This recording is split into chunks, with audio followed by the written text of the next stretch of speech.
Hi, my name's Mark, one of the pastors at Trillium.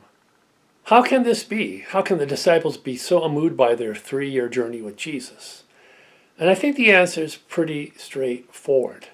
They're committed to the habit of being themselves. In fact, this habit of being themselves is so deeply ingrained, so etched in themselves that they don't seem to be able to change.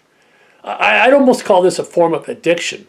We hear about addiction through the 12-step program, AA, NA for Narcotics Anonymous, GA for Gambling Anonymous. There's a host of 12-step programs to deal with people's addiction.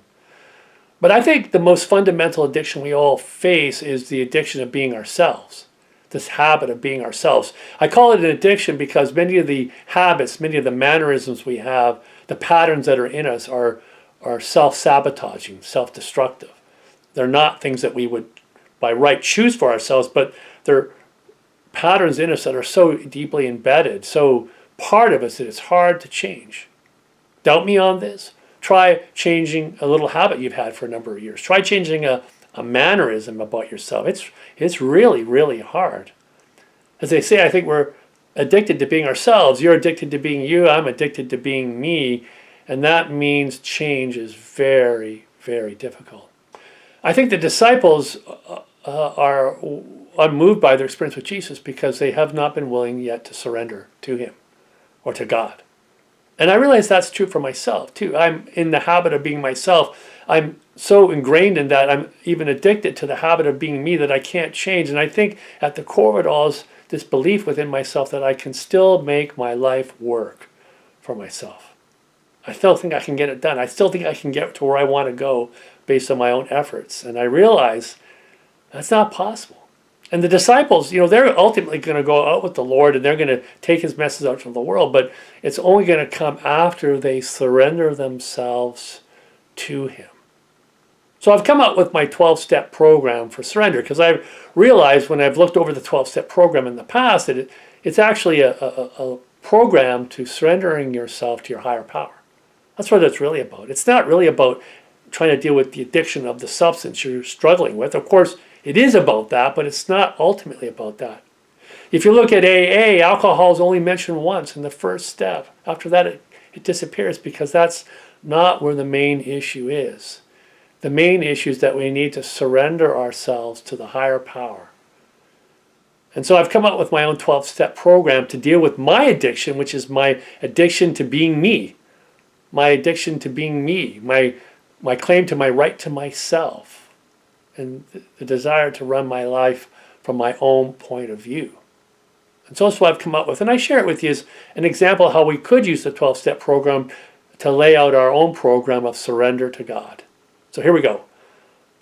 Step 1, my addiction to being me has made my life unmanageable. Step 2, I admit that I don't have the power to change myself. I'm old enough now, I know I don't have the power to change myself. At some point, you've had enough life to know it's not going to work. Step 3, I realize I need to hand my life over to God. As a Christian, over to God is revealed in Jesus Christ. Step 4, I will be fearlessly honest with myself about what needs to change in me. Step 5, I will be fearlessly honest with others about what needs to change in me. Step 6, I acknowledge that I'm ready to change. Step 7, I ask God to change me. Step 8, I acknowledge how the defects that arise from my addiction to being me hurts others. Step 9, where possible, I will make amends for the hurt I cause others in my addiction to being me. Step 10, I'm committed to taking a daily scrutiny of myself. Step 11, I seek to strengthen my connection with God each day. Step 12, I commit myself to sharing this understanding with others.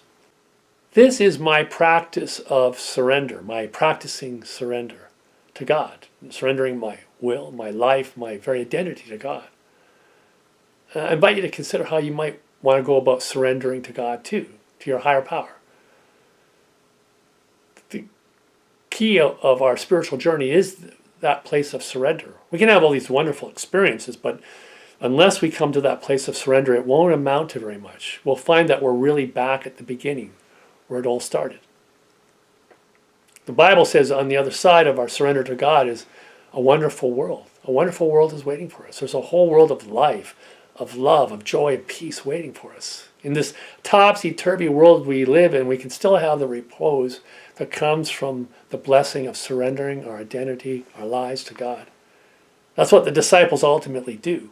They surrender themselves to God, and they become connected with God's mission for the world, and it changes everything.